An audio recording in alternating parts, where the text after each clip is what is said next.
जर ह्या देशामध्ये फुले, सावित्रीमाई, बाबासाहेब जर जन्माला आले नसते ना, तर तुमची अवस्था इतकी बत्तर असती, त्याचा कोणी कल्पना सुद्धा करू शकत नाही. लोक मार डिंगा हाकतात, आपल्या मार ढोल पिटवतात. मी विचारत असतो की ज्या गोष्टीची तुम्ही ढोल पिटवता, 2,500 वर्षाचा इतिहास या देशाचा काढून बघा. ह्या देशामध्ये माझ्या माता भगिनींना काय अवस्था आहे. सती प्रथेच्या नावाखाली जिवंत जाळलं, जिवंत. 13 वर्षाच्या मुलीचं लग्न 50 वर्षाच्या माणसाशी लावायचं आणि मग तो मरण पावला की मग याला त्याच्या जिवंत चितेमध्ये जाळायचं. अशा अनेक घाणेरडे प्रकारे देशामध्ये झाले.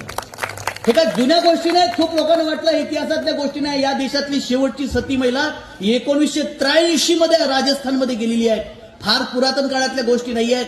आणि उपकार आहे बाबासाहेबांचे, उपकार आहे फुलेंचे, उपकार आहे शाहूंचे की आज या देशामध्ये आमच्या माता भगिनींना जी सन्मानाची वागणूक मिळत आहेत, हे सगळ्याच्या सगळं श्रेय महापुरुषांचं त्यांनी खस्ता खाल्लेलं आहे.